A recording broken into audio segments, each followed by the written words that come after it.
Financial support for this broadcast of the Binghamton Mayoral Debate is provided by Sentry Alarm, protecting what's important to you since 1977. Safe, secure, Sentry. And by the Kauffman Incubator in Binghamton, New York, providing resources for entrepreneurs to grow and succeed in a supportive startup ecosystem. More at southerntierincubator.com.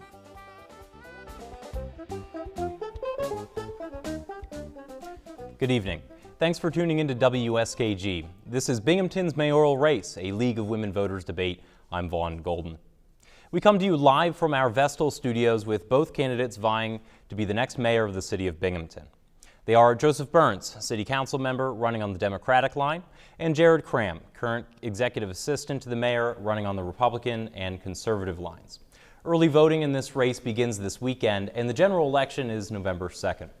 Here are the debate ground rules. Each candidate has 1 minute for opening statements. A coin flip decided that Mr. Burns will deliver his statement first. Each candidate will also have a minute for closing statements. Questions have been submitted ahead of time from the public. Neither candidate has been shown these questions. We're also taking questions throughout the program. You can tweet them at us using the hashtag BingMayor, or you can comment using that hashtag on our Facebook live stream.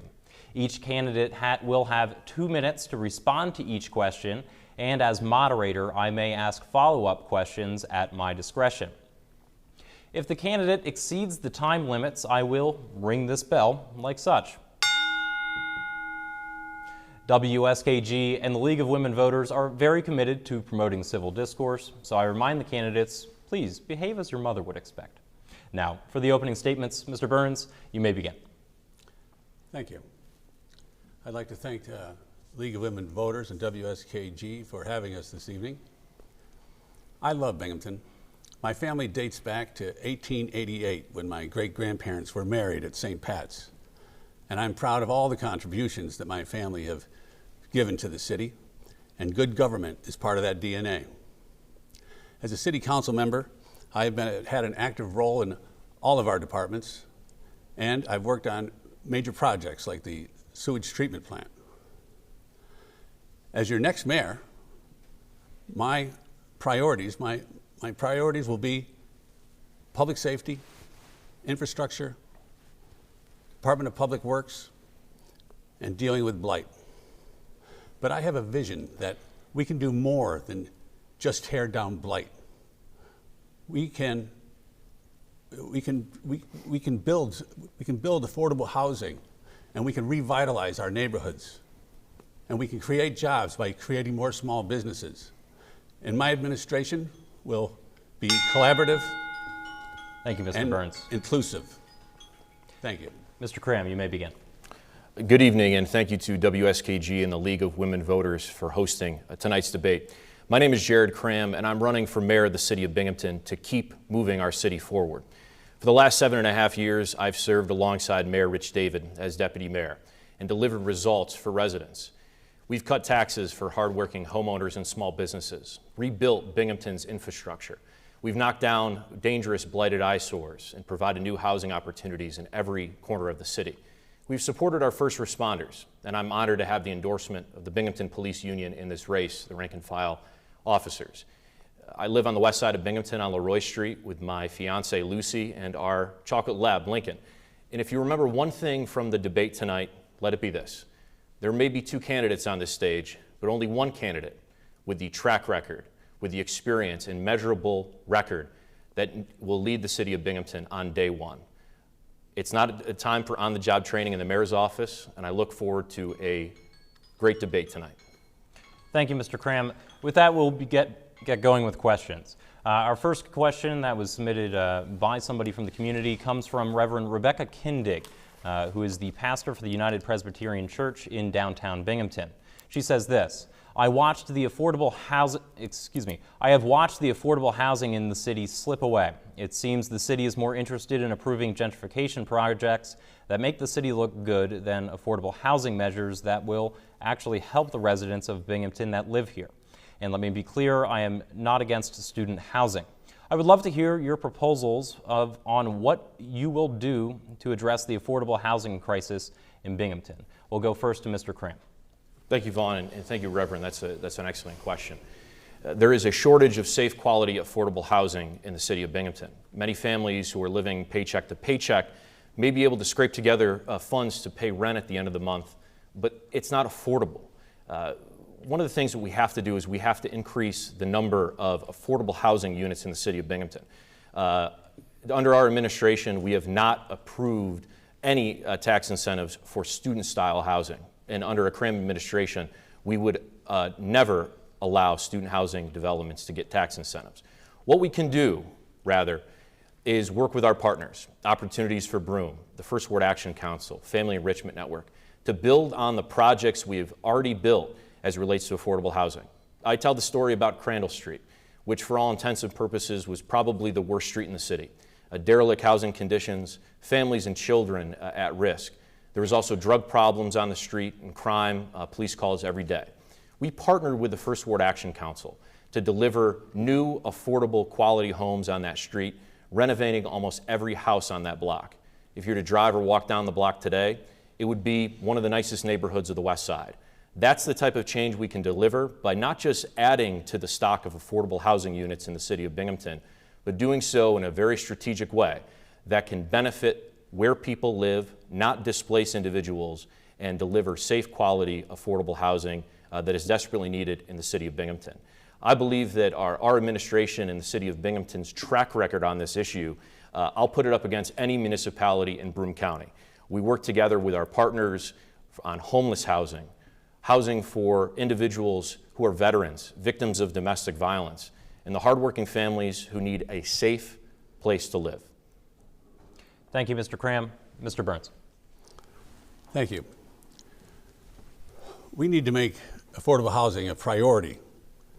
In this administration, it has not been a priority. They've allowed others to do work that they then take credit for. The First Ward Action Council on Crandall Street, for instance, or the Binghamton Housing Authority over on the north side. These are very good projects, but they come to us and we give them some grant money, but that's all that we do. So we need to find other partners. We need to be looking for partners, and we should be using some of the COVID money that we got, the Affordable Care Act money. We should be using that to leverage so that we can get builders to build here. We did it, at 50 Front Street, which is for higher income. They were given a $5 million grant to build that, or that wouldn't have been done. So we need to leverage this money to get other partners to build around the city. And I was also thinking about we had over on the north side, we just were partners with Opportunities for Broome, and they spent $8.1 million for 27 units, 27 apartments. Now I'm glad that we're doing this thing for the homeless, but I would like to then work with partners, with the county, the state, the federal government, and get $8 million again, and we could build 40 homes at $200,000. They could have backyards and porches, and we could create almost a neighborhood. Now, this is the type of thing that, to get people out of the neighborhoods that they want to get out of, they want to get in neighborhoods where there's no houses available. We need to start building houses, and not just build affordable projects. I want to build homes and build projects. Thank you, Mr. Burns. I'm going to follow up on this topic a little bit. I believe you mentioned the ARPA funds, American Rescue Plan Act funds. I would like to ask you specifically, give you a minute to respond. How would you specifically use those funds that are remaining, potentially coming in either of your administrations? How would you specifically use the ARPA funds to develop housing in the city of Binghamton? Well, we have used some of the funds for the partners that we already have. So I would like to use it to find other partners, to find builders that would build for us. And we can make, instead of giving $1 million or $600,000 as we did to the First Ward Action Council recently, we could offer $1 million to a builder to build a $3 million project. So it's making the ARPA funds worth more money than they are. And that's what we need to do, is think carefully. The ARPA funds now, this administration has been on a 4-month spending spree. We had $46 million. We're down to $18 million now. They've done it in 4 months, and we've had 4 years to spend it. So we need to take time and not just run through it quickly. We need to think about what the neighborhoods need, and then go find a partner and make that happen in those neighborhoods. Thank you, Mr. Burns. Mr. Cram, a minute. Using the ARPA funds specifically, what is your plan for housing? Sure, it's building on the progress that we've made. And while Mr. Burns says that we need to do more and all we do is provide money to partners, that's how you get projects done. The City of Binghamton typically contributes a small portion of dollars to affordable housing projects in which the private sector comes in with affordable housing tax credits, or they come in with state or federal funding. The city portion is typically just a small amount, because even with $46 million, with the cost of construction nowadays, that would build even a very small number of units, and especially if you're doing it in a non-sustainable way, like building single-family homes. Another thing I want to mention is an announcement we made just this week with the Broome County Land Bank, representing a $2 million investment in the land bank to transform vacant foreclosed properties into new affordable homes for first-time home buyers or hardworking families. This will literally do gut rehabs of homes that were foreclosed, divert them from the auction block, and make sure that they are a brand new home for city residents. Thank you, Mr. Cram. We're going to stay on the topic of housing. This question comes to us from Ebony Hateau, resident of Binghamton. She says, every night there are school-aged children sleeping in cars and living in hotels due to a lack of affordable housing stock. What immediate solutions do the candidates have for this issue? We'll begin with Mr. Burns. You have 2 minutes. We find them and we get them out of the cars and we get them into a shelter or we get them into a hotel. Children should not be sleeping in cars. I would like to respond to what he talked about, the announcement that they made last week about the ARPA funds and the land bank. That was a Democratic initiative that we had thought of, and I'm glad they went with it. But if you take a look at the photo of that press conference, there were no Democrats invited to it. And that's the way that this administration governs. I have been a bipartisan person on city council, but yet the administration doesn't invite. What they announced was something for the whole city, but the whole city isn't invited to it. All of city council should have been invited to it, but only Republican members of city council were invited. And that's the way they've been spending the money. The Republicans, the Republican mayor and the Republicans on city council won't allow the Democrats on city council to decide anything about what happens with this money. And it was a Democratic Congress that gave us the money. All the Republicans in Congress voted no for us to get it, but yet the Republicans here are the ones not letting Democrats, talk to the constituents about what they want. And the Democrats, we had a public forum about what to do with the money, and we had a whole list of things. One of them was the initiative that they just talked about. But yet, they have talked to nobody. They have not had any public discourse. They have had no public meetings with any of our constituents about what to do with the money. It's my way or the highway. They just do what they want with it. And it was given to the city to recover from COVID, but yet no people yet have been helped with it. Thank you, Mr. Burns. Mr. Cram, you have 2 minutes. What are your immediate solutions for the lack of affordable housing stock? Sure, and in terms of who was invited to a press conference, it was in the council district of Phil Strawn. If we were on Mary Street or Clifton Boulevard, Mr. Burns, we would have invited you. As it relates to how do we help homeless families and children, because I think that was the question that you asked. As part of our multiple rounds of COVID relief money, we get certain pots of money from the federal government. One of them is emergency solutions grants. These are grants that we work with many of our partners, including the YWCA, including Volunteers of America, to do a couple different things. Number one is street outreach. There are folks, as you mentioned, who are on the street, living under bridges, living in cars. We fund programs to reach those people where they are, let them know what the support services that these agencies offer, and try to get them into a shelter situation. We have to have a housing first policy. get someone housing, and then the rest of the social issues they may be facing can be better addressed. The second thing we do is what's called rapid rehousing, meaning that we will literally pay to care for someone in a hotel or in a shelter. These shelters cost a lot of money to operate, and you can only imagine the restrictions with COVID-19, the strain that that's placed on our nonprofits. We've delivered more funding than ever to our nonprofit agencies that deal with homeless issues. And in the next round of ARPA funding, in the second tranche, I want to expand the use of that for affordable and homeless housing projects that the experts in the field are telling us that we need. I am not an expert in homeless housing, but we go to the experts at Family Enrichment Network or Greater Opportunities and ask them, where best can we put these dollars? Because at City Hall, we don't have to be experts in everything. We have to go to the experts and find where to place the money. Thank you, Mr. Cram. We're now going to go to a different topic. This question comes from Alexis Plus, the Executive Director of Truth Farm, which is an advocacy organization and harm reduction group here in Binghamton. She says, the city of Binghamton has some of the highest overdose rates in Broome County. What will your strategy be for reducing this? Mr. Cram, we'll start with you. You have 2 minutes. One of the first weeks that I started working at City Hall in 2014, the topic came up of whether police officers should carry Narcan or naloxone. It's the opioid reversal medication.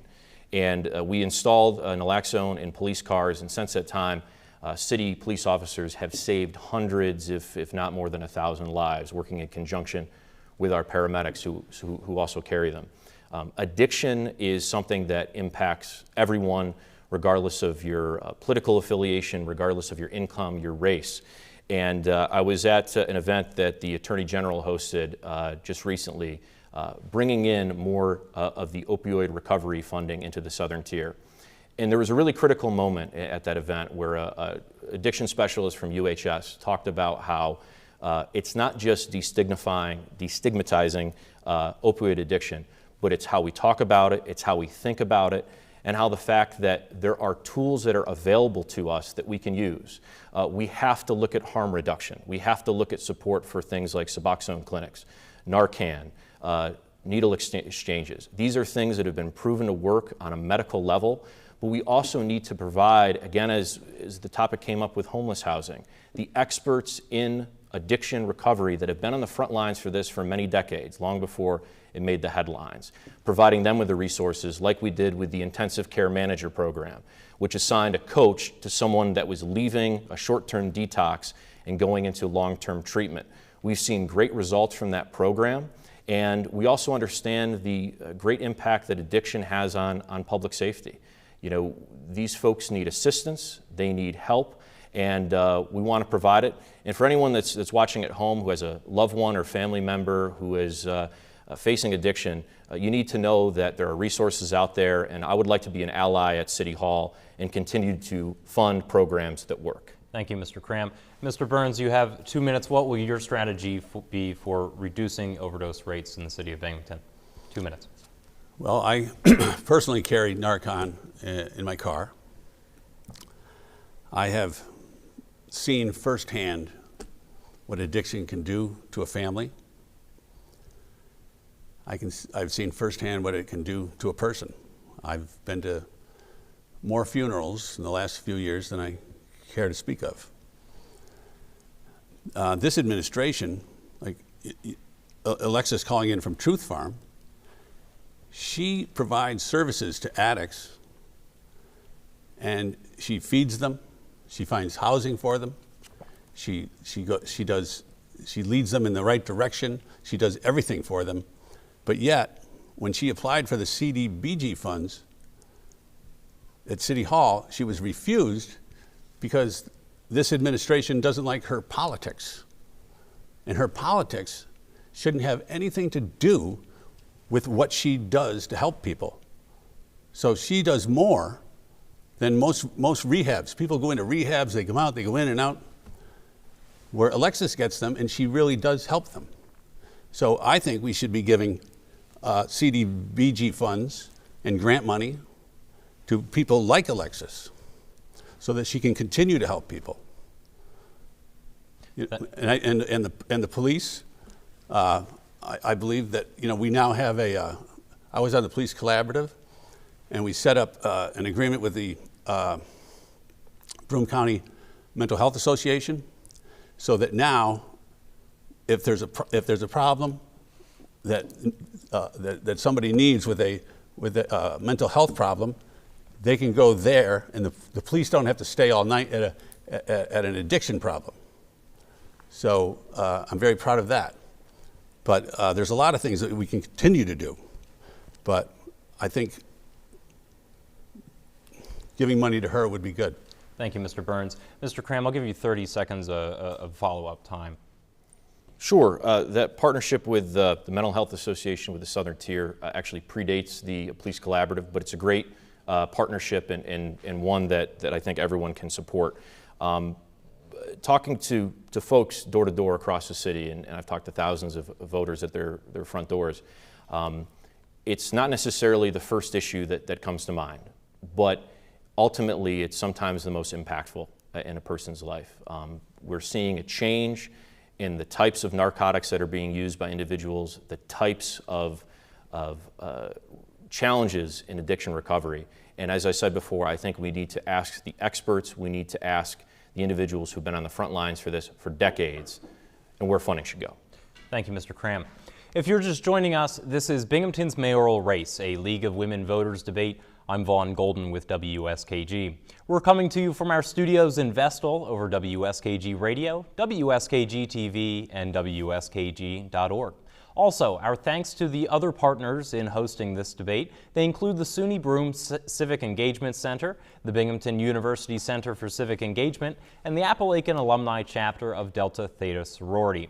Also, a quick shout out to tonight's Binghamton University Watch Party. I'm joined in the studio this evening by the candidates on the ballot for Binghamton Mayor, Joseph Burns and Jared Cram. Before we return to the questions, I would also like to remind our listeners and viewers that we are taking questions tonight during the program. You can tweet them at us using the hashtag BingMayor or comment using that hashtag on our Facebook live stream. Now, back to the questions. This one comes from Dan Livingston, a former city council member. He asks, what is your position on privatization of our water and sewer infrastructure? 2 minutes for you, Mr. Burns. I'm against the privatization. This administration was trying to do away with our union, and the problem has never been our workers. It's always been the building itself. And to privatize it, I had called the city of Cortland, spoke to Mr. Adams up there. He runs their plant. And they had privatized theirs, and it didn't turn out well for them, and they had to take it back. So privatizing would have been a very bad idea. And this administration, when it comes to the sewage treatment plant, as you know, there was a building that was already designed. It was going to be $150 million. And this administration threw out that plan when they came in, the first thing they did, and it went to $300 million. And we're going to be paying for that for a long, long time because of this my way or the highway. I want my building. I didn't want that building. And the building that had been approved by the DEC was perfectly fine. So then after they did that, then they tried to privatize it. They tried to bring in a private company where we would be sending our money out of the city, $1 million a year out of the city that we should keep in our city. So the privatization, then they tried to hire a company to come in and look, a company called Veolia, and they had put a lot of the equipment into the plant, and they tried to hire them to come in to tell us how the workers were doing with their equipment that wasn't quite working well. So I think the whole privatization thing was a mistake and a big one. Thank you, Mr. Burns. Mr. Cram, you have 2 minutes. What is your position on the privatization of our water and sewer infrastructure? Sure. Our water plant on the south side of Binghamton will not be private management under the Cram administration or any administration as far as I'm concerned. And the same goes for the joint sewage treatment plant. And that's probably one of the areas in which I may differ with the mayor. But I will say one thing as it relates to the joint sewage treatment plant. In 2013, the Press and Sun Bulletin had a watchdog two-part report. The reporter who did the journalism work on it later went on to work with USA Today and Bob Woodward. His name was Steve Riley.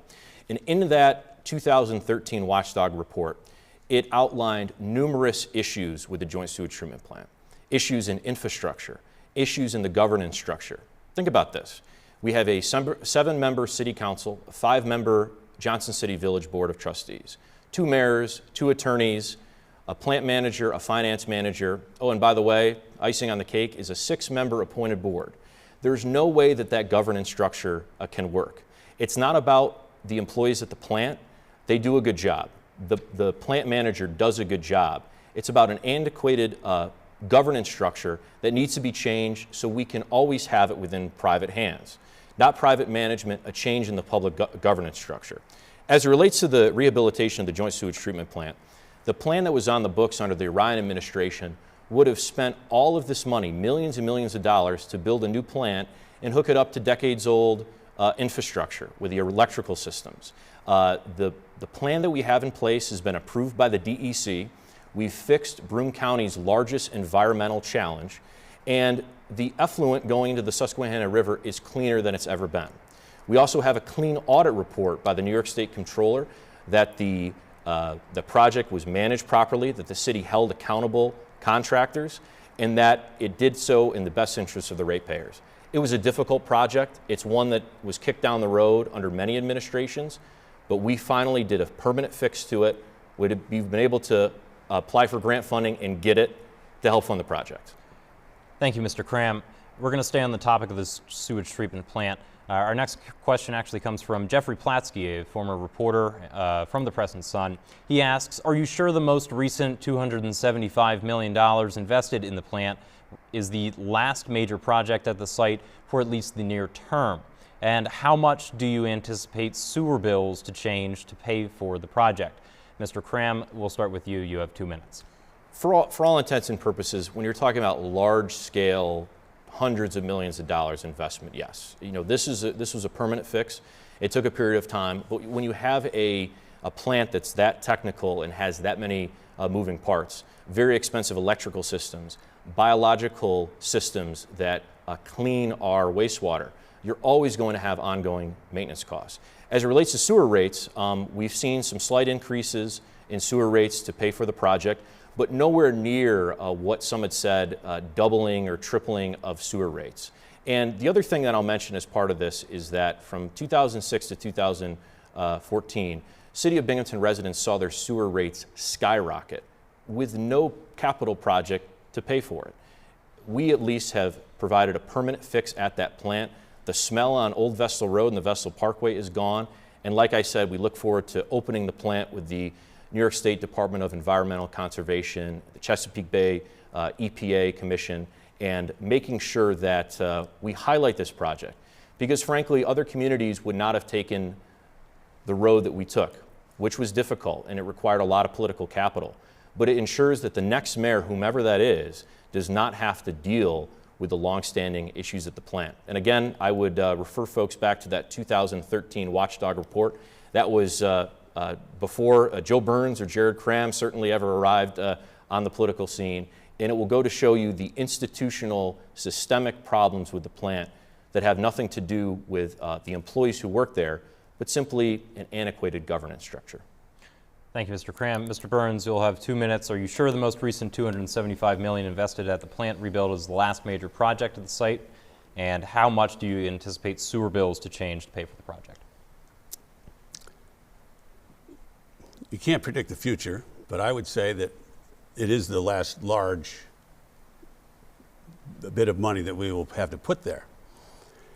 As far as the sewer rates go, you know, Mr. Cram he was bragging a couple of days ago about this year's budget, how they lowered the taxes for the homeowners. And they lowered the taxes 10 cents. 10 cents each homeowner got. But yet, having as I looked through the budget, there is there was an increase this year of about 5% in the sewer rate, and now there's a 6% increase hidden in there. So he wants you to, when I talk about transparency, this is what I'm talking about. He wants you to believe that the new budget is saving you money, when in fact, the new budget is going to cost you hundreds of dollars. So my administration would be more transparent with you. So when I would give the budget address, I would explain what exactly is in there.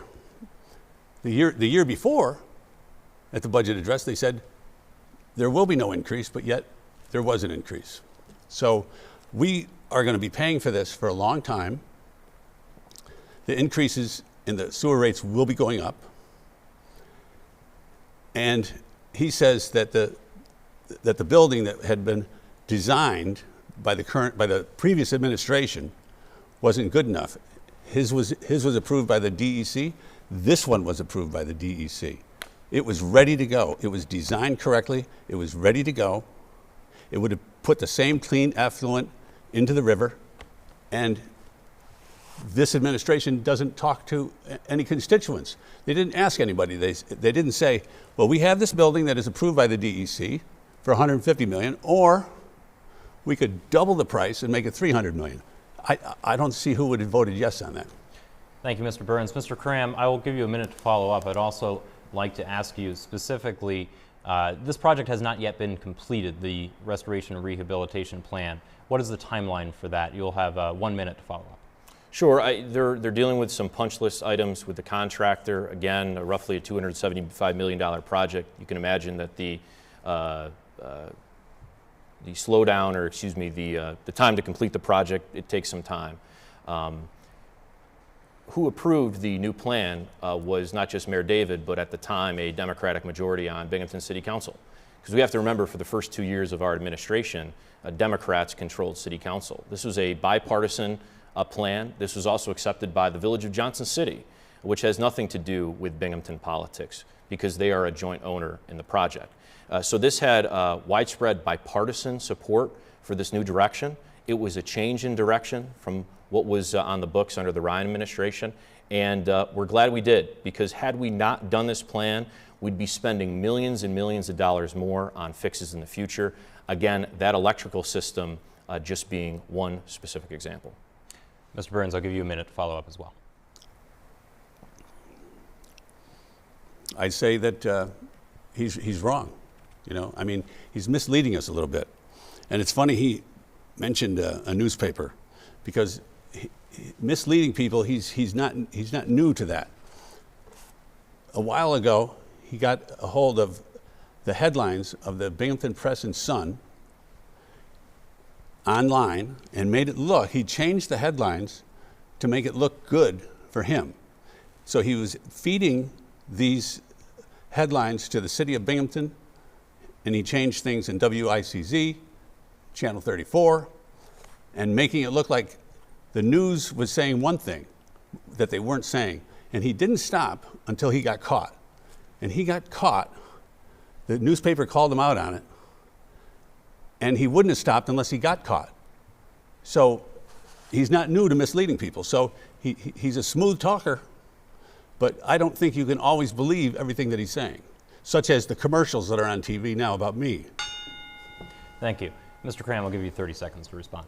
Look, I want to focus on the issues tonight. I think that, again, what I said about the joint sewage treatment plant can be easily researched.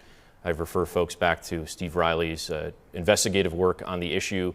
The timeline is pretty clear.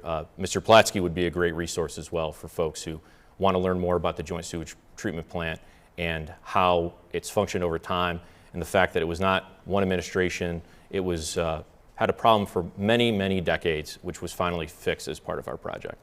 Thank you. We're going to shift to a different question now on the environment. This question comes from Julian Shepard from Binghamton. They ask, what plans do you have for helping the city take action on climate change? Does that include implementing the climate plan that was, I believe, drafted during the previous administration?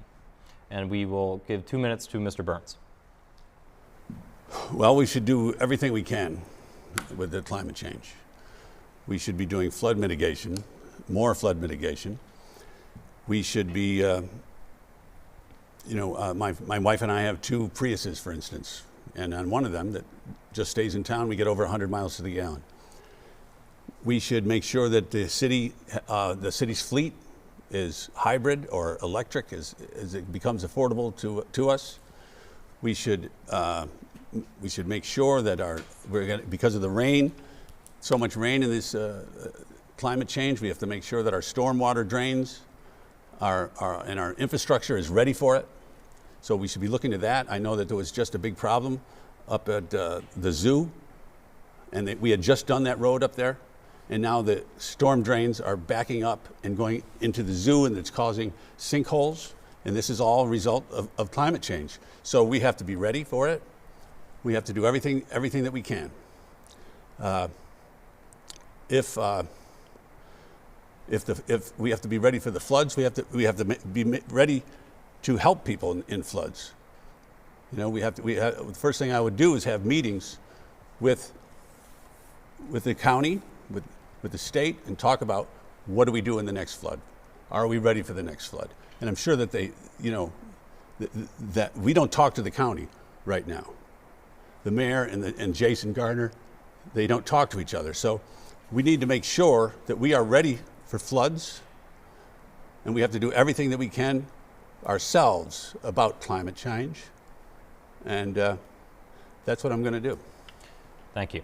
Mr. Cram, you have 2 minutes. What plans do you have for helping the city take action on climate change? Sure. Certainly for my generation, climate change is the challenge of our time. It's affecting communities all over the world, and Binghamton is no exception.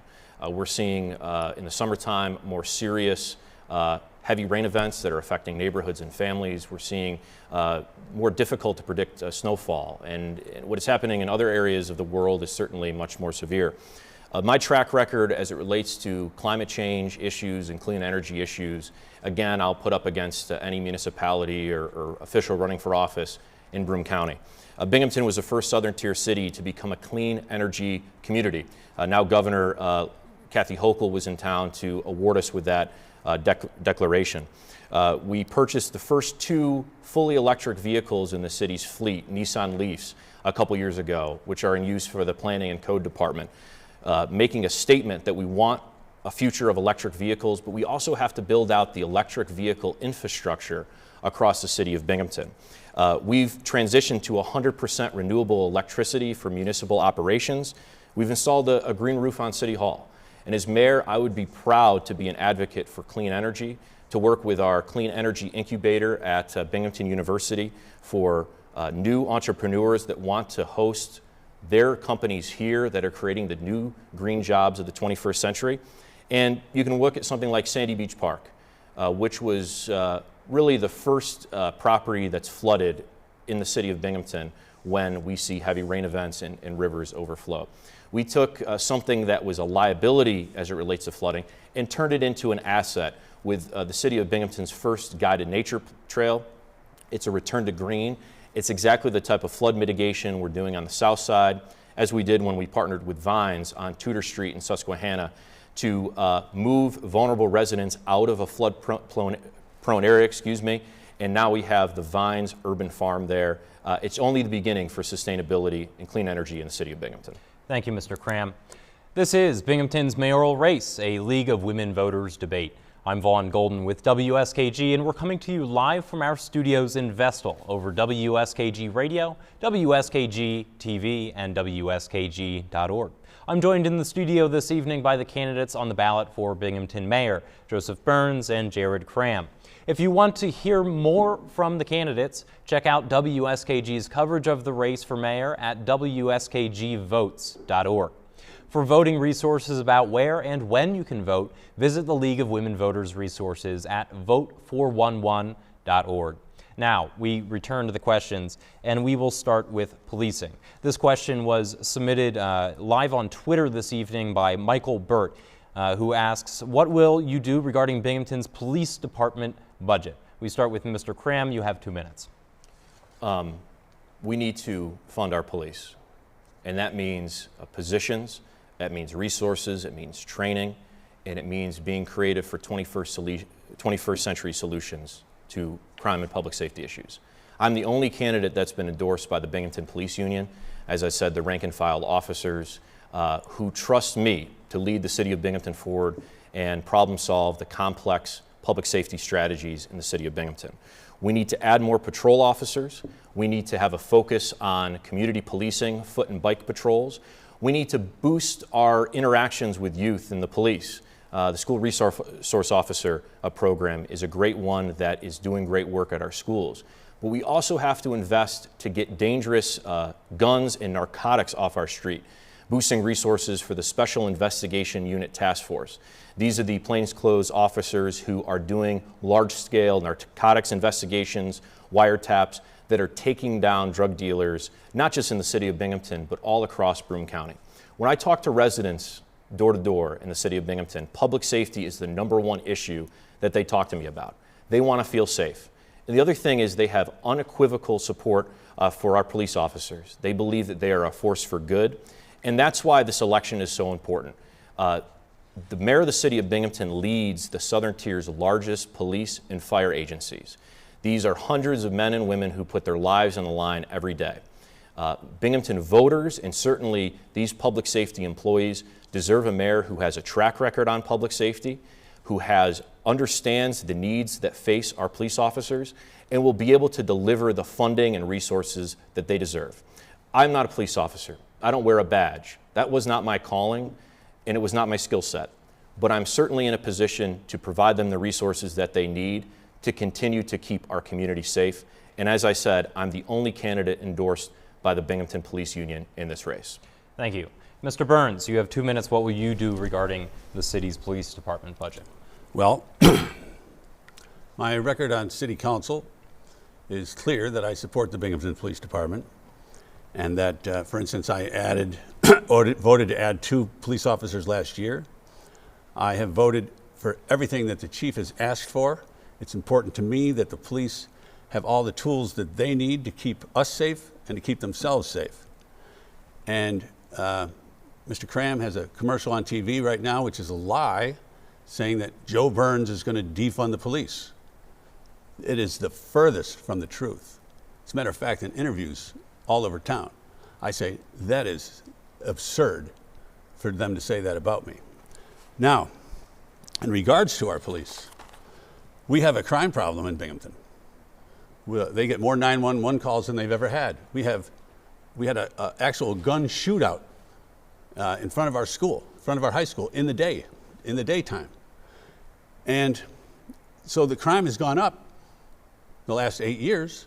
The gun violence is out of control. We had another shooting over in Columbus Park. So rather than saying, let's add police, keep adding police, we've added police, but the crime goes up. We have to start looking at the root causes of the crime. Certainly we have to get the criminals off the street that are shooting guns, and we have to get the guns off the street, but guns are very easy to get because of the gun laws, as you know.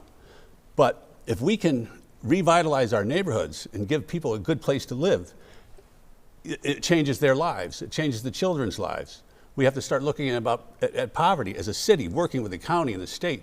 How can we get people out of poverty? And you know what? The first thing that this administration did when they came into office was to get rid of the Youth Bureau. The Youth Bureau was working with students on anti-gang programs and reading programs. And it was fantastic. The kids knew that we cared about them. And this administration said, that's a bad idea. Thank you, Mr. Burns. It's a good idea, and I'm going to bring it back. Thank you, Mr. Burns. I'm coming back to you. Our next question comes from John Kuhn from Binghamton. He asks, after Columbine, Binghamton put police in schools as a safety measure. Increasingly, however, local schools have relied on these police officers for assistance with disciplinary issues. What are your feelings on the use of police officers in Binghamton schools, and should they be involved in discipline? Mr. Burns, we'll go to you. You have 2 minutes. Police officers should not be involved in discipline. Certainly, if there's a fight, they break it up, they turn them over to the principal, and they walk away. Having them, there's people that are against having the police officers, an armed officer in our schools. I believe that we need them there. And the fact that we had a shootout, an actual shootout in front of our school just weeks ago, and we had a shooting at Columbus Park, that tells me that tells me if my children were still going there, my children all graduated from Binghamton High School. So just the thought of that shootout there, somebody getting hit by the crossfire or whatever, I mean, it is just too scary. So we need the police officer inside. We need our police officers to patrol around our schools, make sure that they're safe, make sure the children are safe. And we need to have the police interacting with the children. Let them know that they're there for them. So getting the police officers out of the car to even do the during when they're letting out of school, the police officers can be out of their cars and talking to the students, let them know that they're there for them to keep them safe and that they're a friend. That's the way it was when I was a kid. I would look at a cop, I'd be happy to see him. But there are some people in our community that think that the police are against them. So I want to bring those people together. I want to work with them all, and so that we have a different relationship between the community and the police. And we can do that by even on the police Facebook. Police Facebook has the amount of arrests that they've done every week. Well, we should be putting good things on there that the police have done, even if it's just walking the kids in front of the school or helping a lady across the street, or they do these good things all the time for people, and we should be putting that on the Facebook to change how people think of them. Thank you. Thank you, Mr. Burns. Mr. Cram, we'll go to you. What are your feelings on the use of police officers in Binghamton schools, and should they be involved in discipline? You have 2 minutes. Sure. The school resource officers are not involved in discipline. That's handled by the school district. And in terms of arrests are not made by the school resource officer. We have a juvenile division of specialized trained officers who work if there's ever a criminal justice issue at the school. Community policing, as Mr. Burns described, is exactly what we need to do. As I said, foot and bike patrols, officers getting out of their car, walking a beat. Last year, the Binghamton Police responded to nearly 60,000 calls for service. Not that long ago, it was in the 30s. Our police officers do not have the time or the resources. They are responding from call to call to call. We need to add police patrol positions in the city of Binghamton to improve response times, to boost morale, and ensure that they have the time and resources to engage in that community policing, working side by side with residents to solve criminal justice issues in their community. Look, Mr. Burns may have changed his position, and that's fine, and that's a good thing if he did. But last year, he signed on to a plan, which was announced by the City Council Democrats, to reallocate funding away from the police department. His signature is on it, they did a press release, and if he's changed his position now, then that's a good thing. But at the time, he signed on to a plan that would take funding away from the police department. I'd also like Mr. Burns to get on the record. Under the previous administration, 20 police officer positions were cut under Matt Ryan. I believe it was devastating to the city of Binghamton. I believe it was devastating to the police department for morale, for retention of officers. I'll see if Mr. Burns wants to defend the actions of the former mayor cutting 20 police officers. Mr. Burns, are you finished, Mr. Cram? Yes. Mr. Burns, I'll give you 30 seconds to respond. The thing that he is talking about is on that lie that he put on television. And on that piece of paper, it doesn't say anything about defunding the police. The quote is, we put this together before the collaborative. This is what the things we wanted the collaborative to pick up. So there were things such as getting mental health help to go to calls. So we said, in that, what he just said, to go through the city budget, to find anywhere in the city budget, including the police department, to see if we can't get the things that we want in the police collaborative. Sorry, which Mr. we Burns, did. we have only time for, I believe, one more question or so. This one has to deal with code enforcement. This comes from Jennifer Royce from Binghamton, who asks, what will you do to make code enforcement more responsive to complaints of violations? She says, every time I call, little to nothing is done. If I press the issue, I'm told, quote, we only have 6 people. Mr. Cram, we'll go to you. You have 2 minutes. Well, I just want to point out for the viewers at home is that Mr. Burns did not touch the issue of the 20 police officers that were cut under the previous administration. Maybe you can get to it in your next comment. Code enforcement. A few weeks ago, I released a housing integrity plan, which would put teeth into the city's code enforcement efforts. It's time that we treat slumlords like drug dealers. Right now, code enforcement is really more of a code inspector. With city court operations as they've been for the last several years, it's very difficult to prosecute code enforcement cases. And what ends up happening is that the good property owner or the good landlord who may need some help with some chip paint or high grass, they're the first ones to get a violation. And yet these slumlords that are not just ruining property values in the communities that surround these houses, but they're also putting vulnerable families at risk. They're putting children at risk. So my plan calls for a specialized housing prosecutor to work in tandem with the code enforcement department, in addition to beefing up the number of inspectors we have, to not just prosecute code cases, but to bring enterprise-level investigations against the worst of the worst slumlords. The 5 or 6 slumlords in Binghamton probably are responsible for 80% of our issues. If we focus on them, like we've done with drug dealers in Broome County with a Special Investigations Unit task force, we can go after the root of the problem, and the number of units that these slumlords control are vast. We have to do better to help out the people that are living in these terrible conditions, but also hold people responsible. At the same time, as we mentioned before, we have to improve the number of safe, quality, affordable housing units.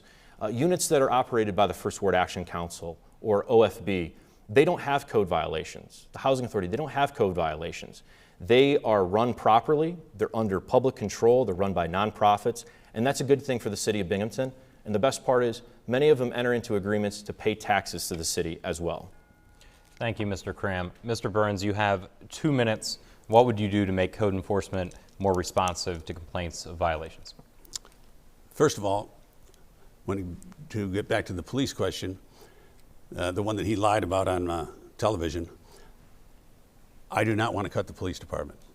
I've said that time and time again. So what Matt Ryan did doesn't matter to me. What matters to me now is that we have a good police department. It's a strong police department, and we're going to keep it. Thank you. Now, on code enforcement. Code enforcement. We need to strengthen code enforcement. The fact that my opponent has come up with a plan shows you that they haven't done anything about it in 8 years, that it just continues to get worse and worse and worse and worse. And now we have some promises on an election year that he's going to do this. For 2 years on city council, I've been complaining about the code, but yet nothing happens. So I would like to, we still have $18 million left in the COVID money. I think we should spend some of that for some code officers. We could put them on temporarily for 4 years. We have 4 years to spend this money until we catch up with code. We could also start an apartment registry, all right? An apartment registry where before you rent, if you have a house that's going to be for rent, before you rent it, we would come in and inspect it. Right now, we don't have that.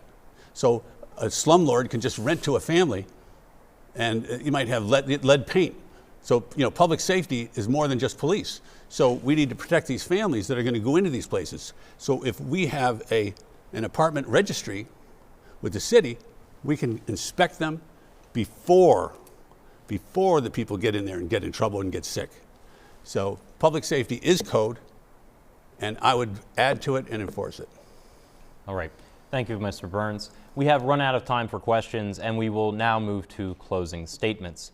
Each candidate will have 1 minute. A coin toss has determined that Mr. Burns will go first. Mr. Burns, you may begin. Thank you all for listening. I think it's great that we are all participating in democracy. I think we can go a long way in Binghamton. We have a lot of potential. I've gone a long way in my life. I started out as a dishwasher over at General Hospital when I was in high school, and I ended up as an assistant director next to Martin Scorsese. My managerial skills, I had 25 years in the private sector, And I was hired by the best directors in the world, Martin Scorsese, Oliver Stone, Ron Howard, and they hired me over and over again because of my managerial skills. I'm going to take those skills into City Council, and I'm going to, just like I did for them, keeping things on budget and on time, that's what I'm going to do for the City of Binghamton. Thank you. Thank you, Mr. Burns. Mr. Cram, you have 1 minute. Thank you, Vaughn, for moderating tonight. Binghamton's next mayor will face many challenges, and it's critically important that the person that Binghamton voters elect is experienced, is qualified, and is ready on day one with the track record that it takes to make the tough decisions at City Hall in the city of Binghamton. My track record is clear: passing balanced budgets, passing tax cuts for hardworking homeowners and small businesses, demolishing 120 boarded-up eyesores, paving more than 80 miles of streets, and investing in public safety where residents need it most. Look, this isn't Hollywood. This is Binghamton. And experience on a movie set in the mid-90s is in no way, shape, or form preparation to run City Hall, negotiate with unions, to make the tough decisions that matter, that affect real people, the issues that are affecting neighborhoods across the city of Binghamton. It's been my honor to serve as deputy mayor for the last 7.5 years, working alongside Mayor Rich David, and I humbly ask for your vote this election day to continue serving as the next mayor of the city of Binghamton. Thank you, Mr. Cram, and with that, we are nearly out of time. I would like to thank you, Mr. Cram, and Mr. Burns for participating in this debate. Also, thanks again to our partners in hosting this debate. They include the SUNY Broome Civic Engagement Center, the Binghamton University Center for Civic Engagement, and the Appalachian Alumni Chapter of the Delta Theta Sorority. If you want to hear more from the candidates, do check out WSKG's coverage of the race for mayor at WSKGvotes.org. We have interviews with both of the candidates at that address. For voting resources about where and when you can vote, visit the League of Women Voters resources at vote411.org. A recording of this debate will be available both on WSKG.org and on WSKG's YouTube channel. Plus, it will be broadcast Saturday evening at 6 o'clock on WSKG Radio. Early voting in this race begins this weekend, and the general election is Tuesday, November 2nd. For everybody here at WSKG, I'm Vaughn Golden. Have a great evening.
Financial support for this broadcast of the Binghamton Mayoral Debate is provided by Sentry Alarm, protecting what's important to you since 1977. Safe, secure, Sentry. And by the Kaufman Incubator in Binghamton, New York, providing resources for entrepreneurs to grow and succeed in a supportive startup ecosystem. More at southerntierincubator.com. October is National Estate Planning Month, and a few simple steps today can give you peace of mind tomorrow by ensuring that you and your loved ones are well protected. Hi, I'm Chris DiRienzo. Estate planning allows you to be proactive rather than reactive to whatever life brings your way. To help plan for your future, WSKG provides free, no-obligation articles, financial calculators, and even a will planner. For more information and to get started on your future, go to WSKGlegacy.org.